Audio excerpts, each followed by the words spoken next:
แล้วก็มีกล่องที่ว่าบ่แซนเคยแจ้งไว้ในคลิปช่วงหนึงเนาะพี่น้องเนาะ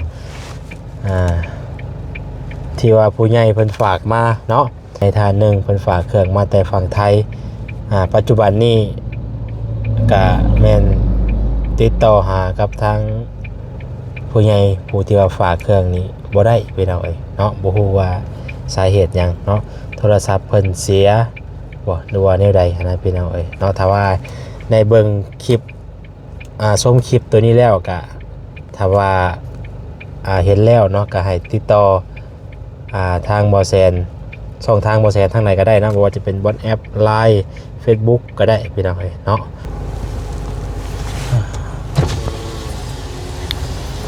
สบายดีล่ะมาจะใช้หน้าทั้งสองมาแต่หาพื้นไปเลยอันนี้เนาะมาแต่หาพื้นสบายดีปะลุงก่อนสวัสดีมาแต่หาพื้นจะอาบน้ำบาดดิไปหาพื้นอยู่ไกลบ่อยู่ไสฮะไปหาพื้นอยู่ไสใช่พื้นเจ้าน่ะ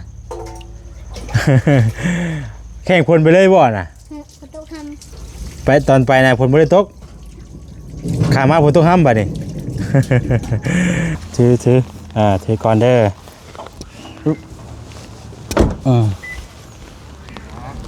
เป็นกองเนียงเด้พี่น้องเอ้ยเนาะรุ่นเบิ่งมันยังว่า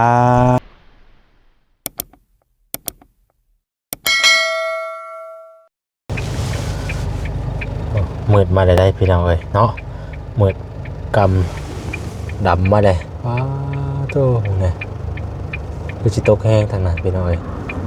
อยู่ทางเงินแขงขมวนเนาะแห้งน้ำท่วมอยู่โซนนี้พี่น้องเอ้ยเห็นข่าวเนาะเอาจากไหนก็ฝากเป็นกำลังแรงใจให้เนาะขอให้ผ่านวิกฤตภัยธรรมชาติภัยน้ำท่วมไปพี่น้องเอ้ยเนาะคือเห็นทางบ่เตียงว่าจันว่าเพิ่นกำลังจะขึ้นไปแจกเครื่องอยู่ทางนั้นแถวน้ำท่วมพี่น้องเอ้ยเนาะทางแกงขมวนเพิ่นได้เห็นข่าวอยู่พี่น้องเอ้ยมืดมาเลยนะเอาสบายดีเด้อเนาะสบายดีพ่อแม่พี่น้องเบิดสุขสู่คนพ่อกับซ่องบ่แซนบ้านเฮาอีกแล้วพี่น้องเอ้ยเนาะตอน 3 โมงพี่น้องเอ้ยพอดีกำลังจะเดินทางไปบ้านดงมักแงวเนาะถือว่าบ้านนี้ก็ห่างหายไปโดนเติบพอสมควรที่บ่แซนบ่ได้ไปพี่น้องเอ้ยเนาะคือเป็นมืดโอ้มันสะท้อนแสงพี่น้องเอ้ยล้นเติบพอสมควรที่ว่าบ่แซนยังบ่ทันได้ไปเนาะแล้วก็มีกล่องที่ว่าบ่แซนเคยแจ้งไว้ในคลิปช่วงหนึงเนาะพี่น้องเนาะที่ว่าผู้ใหญ่เพิ่นฝากมาเนาะมีผู้ใหญ่ท่านหนึงพี่น้องเอ้ยเนาะเพิ่นฝากเครื่องมาจากฝากมาแต่ฝั่งไทยอะไรพี่น้องเนาะมีผู้ใหญ่ท่านหนึงเพิ่นฝากเครื่องมาแต่ฝั่งไทยปัจจุบันนี้ก็แม่นติดต่อหากับทางผู้ใหญ่ผู้ที่ว่าฝากเครื่องนี้บ่ได้พี่น้องเอ้ยเนาะบ่ฮู้ว่าสาเหตุหยังเนาะโทรศัพท์เพิ่นเสียบ่หรือว่าแนวใดนะพี่น้องเอ้ยเนาะถ้าว่าในเบิ่งคลิปชมคลิปตัวนี้แล้วก็ถ้าว่าเห็นแล้วเนาะก็ให้ติดต่อทางบ่แซนช่องทางบ่แซนทางไหนก็ได้นะบ่ว่าจะเป็นบนแอป LINE Facebook ก็ได้พี่น้องเอ้ยเนาะเพราะว่าที่บ่แซนติดต่อกับเพิ่นนั่นก็คือ LINE พี่น้องเอ้ยเนาะติดต่อทาง LINE และวันนี้บ่ฮู้สาเหตุพี่น้องเอ้ยเนาะว่าเพิ่นเงียบไปเลยนะพี่น้องเอ้ยเนาะเพิ่นฝากหลังจากที่ว่าเพิ่นฝากเครื่องตัวนี้มาเพิ่นสั่งอยู่ในแอปนี่แหละเนาะอยู่ในแอปเพิ่นสั่งอยู่ในแอปพี่น้องเอ้ยLazada นี่แหละเนาะวันนี้เพิ่นว่าสิลองเบิ่งก่อนว่าซั่นนะสิลองเบิ่งก่อนว่าสิฮอดบ่แสนบ่ถ้าว่าฮอดบ่แสนกับบัดหน้าบัดในก็อาจจะมีอาจจะสั่งมาเรื่อยอยู่เสียนะพี่น้องเอ้ยเนาะเพราะว่าเพิ่นสิสั่งไปให้ครอบครัวนึงที่ว่าเพิ่นเคยซอยเป็นมีกงเล็กน้อยอะไรพี่น้องเอ้ยเนาะคือบ่ได้เคยไปอยู่เนาะน้องหยังนะชื่อเพิ่นน่ะน้อง น้องทรงนี่แหละเนาะน้องทรงนี่แหละพี่น้องเอ้ย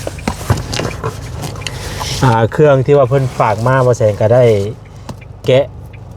เนาะแกะเบิ่งแล้ว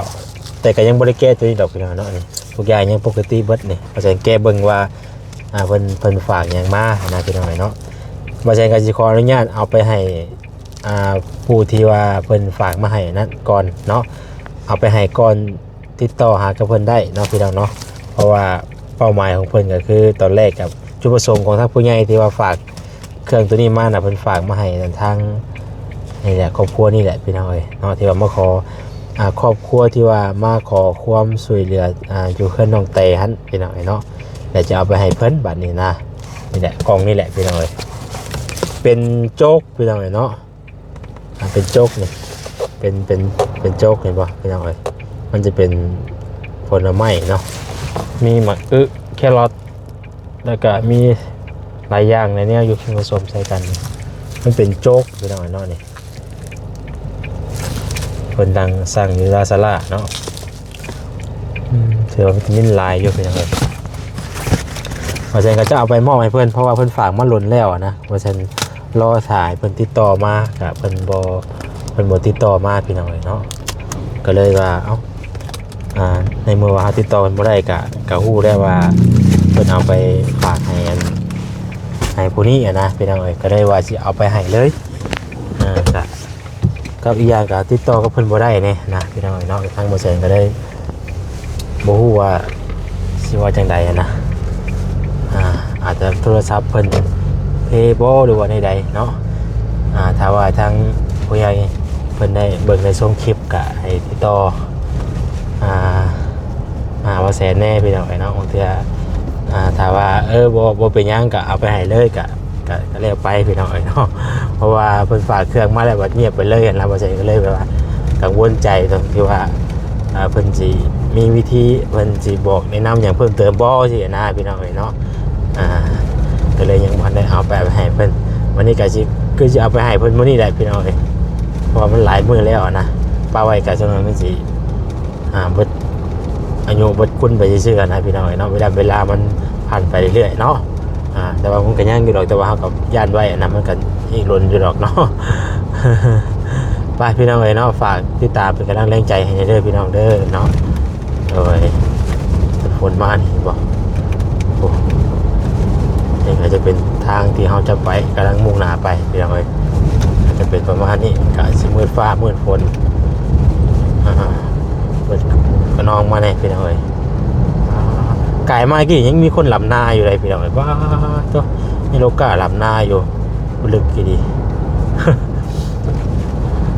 แน่นอนเนาะของพรรษามีคนหลับนาอยู่เลยพี่น้องได้ไปพ่อกันอยู่พุ่นแต่เนาะเป็นอะไรเอาเนาะไก่จะหอดแล้วพี่น้องเนาะทางผู้รักผู้ใหญ่เพิ่นกับบ่ฮู้ว่าสาเหตุหยังบางเทื่อก็เพิ่นบ่ว่างบ่หรือว่าเป็นจังได๋เนาะพี่น้องเนาะว่าเพิ่มเติมอีกก่อนได้นึงเป็นเอาไว้เพราะว่าเพิ่นบ่ว่างบ่หรือว่าโทรศัพท์เพิ่นเพเนาะจังได๋ก็ติดต่อมาหาบ่แซ่นเด้อเนาะโดยกับมื้อนี้แหละแต่ว่าถ้าได้เบิ่งคลิปบางอย่างเกี่ยวกับมื้อนี้บ่แซ่นจะเอาไปให้เพิ่นเด้อเนาะอย่าเพิ่นหาเบิ่งอยู่จักเนาะมันก็หลายมื้อเลยพี่น้อยเป็นเดือนได้บ่จักว่าฉันจะมาฮอดบ้านเดี๋ยวพี่น้อยเนาะมาฮอดทางเข้าบ้านน้องแต่เลยเป็นอยู่บ้านเดียวกันอยู่แต่ว่าอยู่คนละหมอกเนาะคนละจุดโอ้ว่าทางสิเข้าไปได้บ่นี่เนาะกายแล้วจักก็ทางเนาะปุ๊บ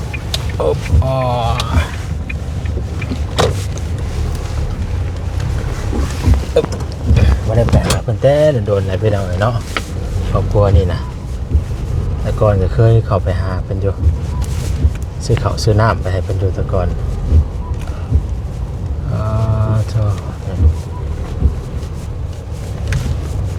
ว่าจะเป็นยังไงเนาะโอ้โธ่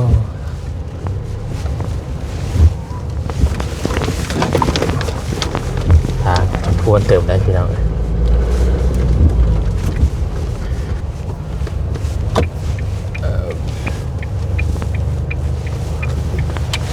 ทางเข้าบ้านกันเลยพี่น้อง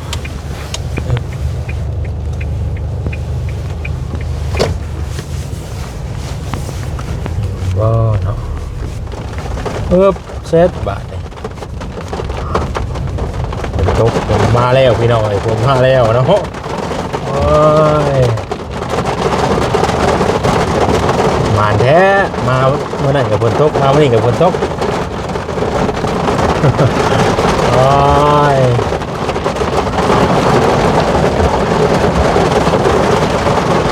นี่พี่น้องพวกนี้เคยจังเลยนี่เนาะโอ้ยไปได้อยู่บ่เนาะอยู่ค่าบ่เนาะค่าอยู่นี่พอแห้งแหละ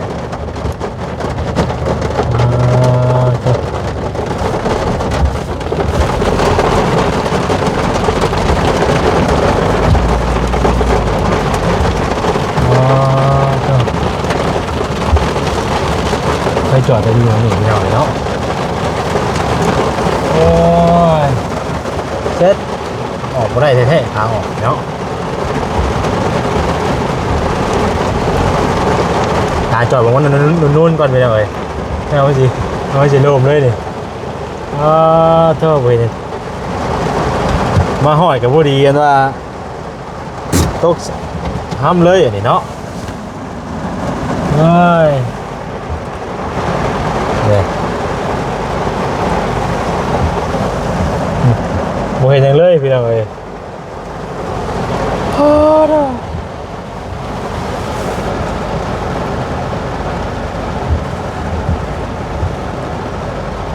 ขาออกนี่กลับบ่ได้เลยขาออกจะได้เป็นยาวเลยแหละยิงยาวเลยแหละพี่น้องเนาะจงออกไปทางคุณเลย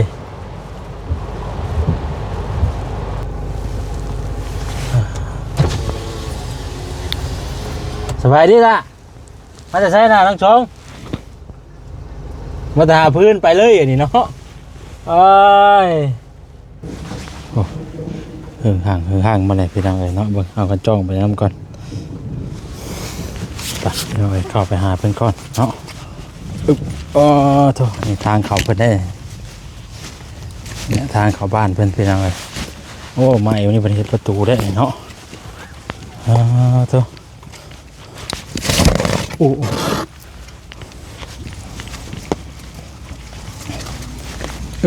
้โถป้าไปเลยนี่เลยบ่นี่ฮะเพิ่นเอาให้ดินเพิ่นเอามาให้ดินไว้นี่บ่โดยโตเอ้าเฮ้ยน้องมาแต่ใช้กินนี่น่ะน้องสองมาแต่หาพื้นสบายดีป้าลุงก่อนสบายดีมาแต่หาพื้นจะอาบน้ำบาดดิไปหาพื้นอยู่ไกลบ่อยู่ไสฮะไปหาพื้นอยู่ไสใช่พื้นเจ้าน่ะแข่งพลไปเลยบ่น่ะไปตอนไปน่ะพลบ่ได้ตกขามาพลตกห้ำบาดดิโอ้ยพี่น้อยเนาะทางน้องสงตัวเอาไอ้เพิ่นอาบน้ำแล้วก่อนเนาะบ่ได้มาแต่ล้นแล้วเนาะเป็นจังไดสบายดีเด้อสบายดีลูกเอ้ยไม่มีข้าวแรงทำไงน่ะน้องกับไข่เป็นไข่บ่ผู้นั้นก็ห้องโตอยู่น้ำโผเอาไผน่ะน้องพังอะไรเราบ่ได้อยู่บ่นี่น่ะไม่อยู่แล้วโทรเชิญแล้วก็ไปหาน้องเตะกาบ่จักความช่วยแล้วมันช่วยเจนนึงน้องเตะก็ดีแล้วไม่จักความช่วยน้องให้เกี่ยวกันผู้นี้ลูกเจ้าเองนะว่าผู้นี้น่ะลูกเราได้จ้ะลูกก็เอามือน้ำไปอยู่น้ำพัวว่าตัวนี้น่ะไปหาอะไรผูกอะไปเงินแบบไม่มีนะแม่ว่าลูกเอ้ยแม่ก็จะความเอ็ดเขากินก็ไปรับของเจ้าวานกะเขากินกับบ่มีเขากินกับบ่มีเลยเบิดแหละเขาแชร์ซื้อมาให้เบิดแล้วบ่เบิดเลยทำลาย พี่น้องเอ้ยเนาะ แล้วก็ผู้นี้ก็เจ็บปะทั้งเจ็บปะทั้งไข้ ขออนุญาตพี่น้องเนาะว่าแซนบ่อยากให้ถ่ายติดเล็กน้อยปานใดเด้อพี่น้องเนาะอย่ามันอันนั้น เจ้าถูกหน้าอันนี้ได้ เออ ให้ครูมึงไปเชิญลูก อยู่กับไผเนี่ย อยู่กับไอ้น้อยไอ้นี่ได้กินแต่น้ำมันนั่นแหละมันนั่นแหละไปหา ลูกไปหาขนาดผู้นี้เนาะนี่มาแต่หาพื้นกินนี่ว่าแซนตามมาเพิ่นมาบ่ทันกินนี่ย่างมาเลย ไปหาพื้นมันมีพื้นของเขามันมีพื้นมันไอ้กินมาแต่วานนี่ไปงมหอย น้องส่งเนาะ โดย ชื่อเพิ่นนะพี่น้องเอ้ยเพิ่นไปงุ้มหอยอยู่ไส ไปโคกผูไปน้ำเขาเจ้า อืม เขาเจ้าเราหุ้มเขามันหุ้มเพิ่ม อืม มาแล้วไปขาย คือหมอไว้ตารางพี่แม่อันกงอันนั้นน่ะ จากไหนยังสิโจมเฮามา อืม หาเกาอ้ออัน เอาไปอันตากเครื่องยังบ่ โดยมีกดตาเครื่องนะเพิ่นเอาตาเครื่อง บางมื้อก็เอาย่อไว้นี้เนาะ นี่นี่ล่ะ เออ มันจมแม่ มันเปื้อนเนาะ โดย อ่ แม่ า อายคือนานมา มาล่ะมาพี่มานั่งอยู่พี่ มาสินะ อ่าลองส่งไปแล้วเอ้ยเนาะ พ่อกระชีแล้วพ่อกระชีแล้วชีเมื่อวานชื่น เอ้าพ่อไผ พ่อนี่แหละ เอ้าแม่น ตยแล้ว แม่นบ่พี่ไปนั่งอยู่พี่ล่ะมานั่งเบิ่งนี่ ที่มันเอาถึงแล้วนี่หนังทางนี้ เอาอย่างนั้นทางนี้พี่น้องเลยเนาะบ่ได้เข้ามาหาแต่โดนเด้เนาะมาถามข่าวเบิ่งก่อนเป็นจังได หิวสุดหรอก ฮะ หิวสุดหิว เฮีย แห้งนี่ พี่น้องเนาะมาแต่หาพื้นเหมือนกันเนาะ ดู เออ น้องมือจะรู้เป็นทำไมเป็น เฮ็ดอยู่กูกินอยู่ลุ่มนี่บ่นี่น่ะ โดยบ่มีมันฝนตกมันบ่มีเฮิรนโคเลยห่มเฮามานี้ เออ มาคิดเกิดไปโนกินกับเพิ่นนั่นแหละไปหาบ่ได้มาแล้วชื่อแน่และข้าวแน่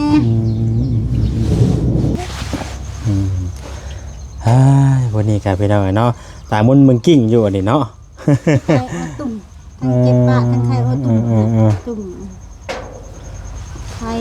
ถ้ากันเฮ็ดยังแต่ซุมื้อนี่นะ บ่ได้เฮ็ดหยังค่าแต่อันนี้แหละได้ ขาลูก ได้ไปแต่มันนี่แหละไปหลาย ผู้นั้นได้แต่ผู้ที่เพิ่นเจ็บขาได้จ้ะ นั่นแหละเอาเฮิรนปูนะ ผู้เจ็บขา ปัว ให้แล้วแม่โทรเชื่อแล้วให้เนี่ย ให้กันกับแม่ให้เรื่องหยัง เอ้าหายแม่ไม่ว่าแม่หายแม่ไม่ปลูกนี่แหละปลูกก็ไม่มีเงินมีค่ำเลยเอารถใหญ่ลงมาเอารถ เพิ่นปวดขาเพิ่นน่ะบ่ เจ็บตั้งไม่ได้ปวดเลยตั้งย่างไปแล้ว ย่างก็บ่ได้เลย คือมันย่างเฮ้ยจุเจ้า มานี่นะเพิ่นตอนนี้เพิ่นไปอันว่านั่นน่ะบ่ไปรักษาแล้วบ่ โดย ไปเฮ็ดจังไดไปกินยาบ่หรือว่า ไป จังได กินยานั่นแหละไปกินยาอยู่อันห้องหมอเรากินตะแค่นี่แหละแล้วก็ บ่ได้ผ่าตัดไปหยังนะว่าไปธรรมดา ไปอบเอาไปอบลองเบิ่งก่อนคันว่ามัน คนต้องห้าม ไผพาไป โหเพิ่นนั่นล่ะ อ๋อ ปู่ย่า ทางนั้นเพิ่น แล้วไม่มีเงินมีคำเลยได้เงิน ย่านเนาะ ไม่มีเงินมีคำเลยจะได้ไป เออ ไปย้อนเพียงไปย้อนทางไปนี่แหละแม่ก็ไม่มี เฮาก็บ่มีเงินเฮาซ้ำสิปัวเพิ่นจังไดเนาะ ให้จ่อยมาแล้วอุบน้ำลูกเขาหาสิกินก็ไม่มีเบิ่งลูกน้อยพัดชองอันนี่โอ้ย เบิดได้เข้านะ หมดเลยหากหมดวานนี้เว้ยกระทูบุญนำคำชูช่วยชูพระเจ้าเอ้ยว่าเบิ่งแยง บ่ได้มาแต่โดนมาแซงก็ได้โอ้ยเราบ่มาเยี่ยมเบิ่งก่อน โอ้ยอัน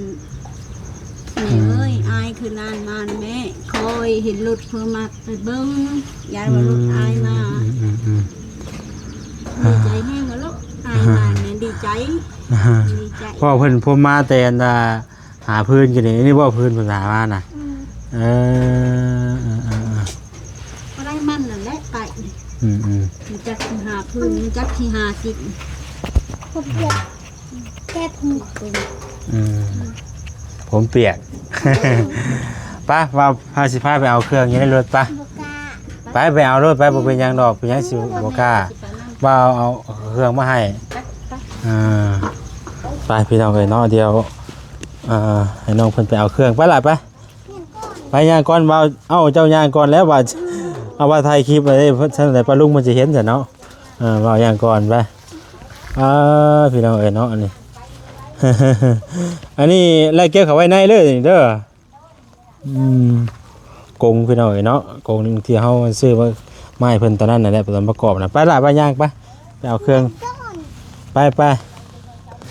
พี่น้องเอ้ยเนาะถ้าฝนก็ตกเลยพี่น้องเอ้ยอึ๊บเธอ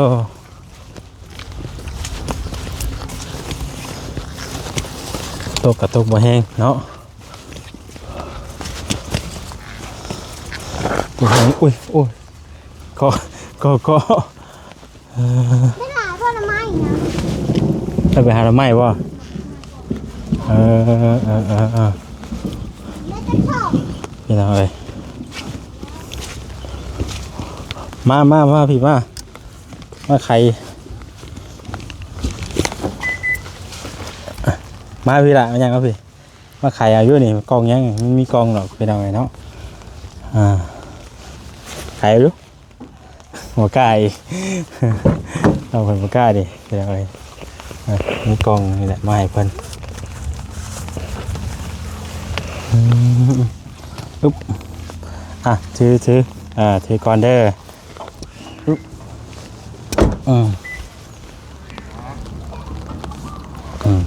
ไปยังอีกดูพี่น้องเนาะซื้อขนมมาต้อนเพิ่นเป็นหนึ่งเด้อไปพี่น้องเลยฝนกระตกเนาะ ป่ามาห้อยฝนตกพี่น้องเลยน้องทรงพี่น้องเลย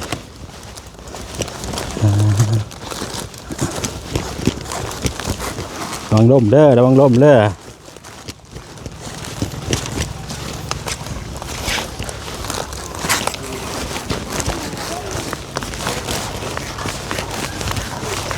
ระวังล่มเด้อ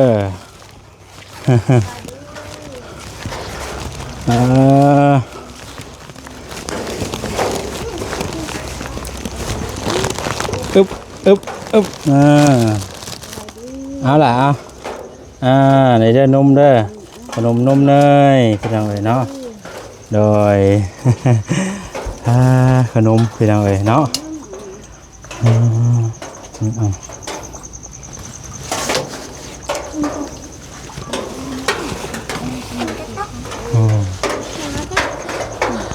ไปล่ะแกบังรู้นี่มันกองยังนี่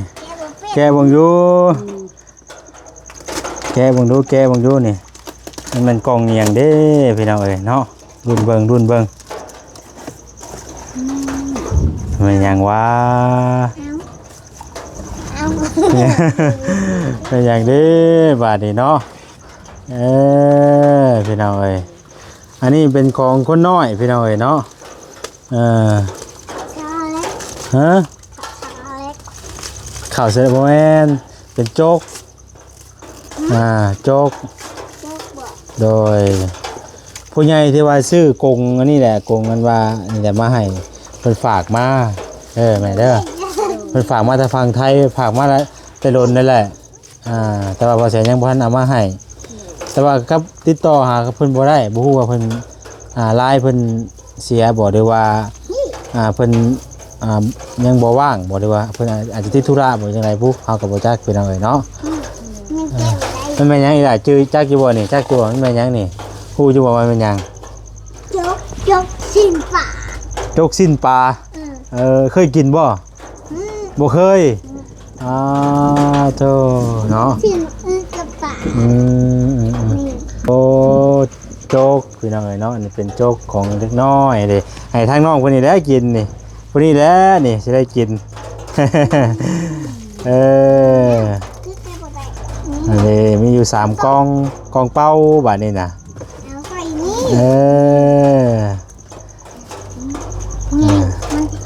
มันก็จะเป็นซองอยู่ดอกเด้อเอาไว้ส่งป้อนเพิ่นเนี่ยเพราะมันมีสารอาหารนี่พี่น้องเอ้ยนี่มันเป็นวิตามินได้นี่มันมีปลามีอันเครอทมีหมักไว้เพิ่นกินผู้ใหญ่อยู่ฝั่งไทยแหละเพิ่นฝากมาแต่ล้นนั่นแหละแต่ว่าบ่ใช่ยังบ่ได้เอามาให้ ชงกับน้ำอุ่น แม่ส่งชนะบุญให้เพิ่นกินเด้อให้ผู้น้อยนี่แหละกิน กินทุกมื้อเลยกินทุก ทาน มื้อ มาเช้าหลังห้องแรงเด้อคนติดจะได้ เอาอวยพรให้เพิ่นอยู่หั่นเนาะ พ่อใหญ่เอ้ย โดย ทานมาเช้า ยกมือขึ้นอยู่โดย ได้ความใครจะมีไปทั้งเรือเขามีคงผู้ช่วยเหลือลงทั้งบกเขามีผู้ช่วยชูลงทั้งเหนือเขามีผู้ช่วยเหลือเด้อทุกเด็ก3โต โดยสาธุเนาะ ใช่เด้อ เด้อ เจ้าเด้อมีหมู่หลายๆเด้อไปทั้งเรือเขามีผู้ช่วยไปทั้งเรือเขามีผู้ช่วย โดยเอาพี่น้อยเนาะก็ขอมุกขอบใจทางผู้รักผู้ใหญ่เพิ่นหลายๆแต่เพิ่นฝากมาแตะลุนนั่นแหละเนาะแต่ว่าบ่แสนยังพันเอามาให้แต่มื้อนี้มีโอกาสได้เอาเข้าวมาให้เพิ่นแล้วก็ซื้อข้าวต้มขนมนมเนยมาฝากมาต้อนเพิ่นนั่นแหละพี่น้องเอ้ยเนาะ ยายชวนเพิ่นจะขอเขาจะไปดูชาวโลมันว่ามีสิ่งที่ดี ข้าวน่ะบ่มีเนาะ เขาจ้างเม็ดมันนี่ก็ เนาะให้จังได๋ล่ะบาดนี้ ก็บ่ได้เราสิไปงมหอยเขาประกาศว่าไม่เฮอดิ้งน้อยไปลงน้ำลงใน ช่วงนี้บ่ให้ไปแล้วเนาะอันตรายเด้ โดยนั่นแหละไม่ได้ไปเชื่อ แม่นอันตรายพี่น้องเอ้ย ถ้านี่แบบอัดบ่ได้ มาบ่ต้องนอนลงเด้ นอนลง นอนนั่นแหละ นอนลง นั่นล่ะ อืม เออ ก็ไปเห็นเอ้ยเตะเพิ่นได้ทุ่งหลายพอแม่เอ้ยทุ่งเอ้ยเตะก็ติดเล็ดไปขายมันติดนั่น โดยเดี๋ยวติดไว้เนาะพี่น้องเนาะนี่แหละ เพิ่นจะอยู่ได้กินพี่น้องเอ้ยเนาะก็เฮ็ดจังได๋อยู่ก็กินไปแล้ว แก้มันไหลว่ะ เอามีแต่ว่าสำหรับคลิปนี้ก็จะขอจบคลิปไว้สำนี้ก่อนเนาะติดตามในคลิปต่อไปอีกได้พี่น้องเด้อเนาะขอบคุณทางผู้รักผู้ใหญ่ขอให้อยู่ดีมีแรงสุขภาพแข็งแรงเนาะปราศจากโรคภัยอย่าเจ็บเด้อเนาะความเจ็บอย่าสุดใดความไข้อย่าสูบมีพี่น้องเอ้ยเนาะก็จะได้ลาไปก่อนแล้ววันนี้เนาะติดตามในคลิปต่อไปมันฝนตกมันเปื้อนพี่น้องเอ้ยเนาะนี่โธ่ ผมมันเปียก เปียกบ่เลยบ่นอนบ่ได้เลยนอนอยู่ไสซั่นน่ะ นอนลูก นอนอยู่ลุมเพิ่นว่าพี่น้องเอ้ยเนาะ พาเพนก็ไป เอ้ย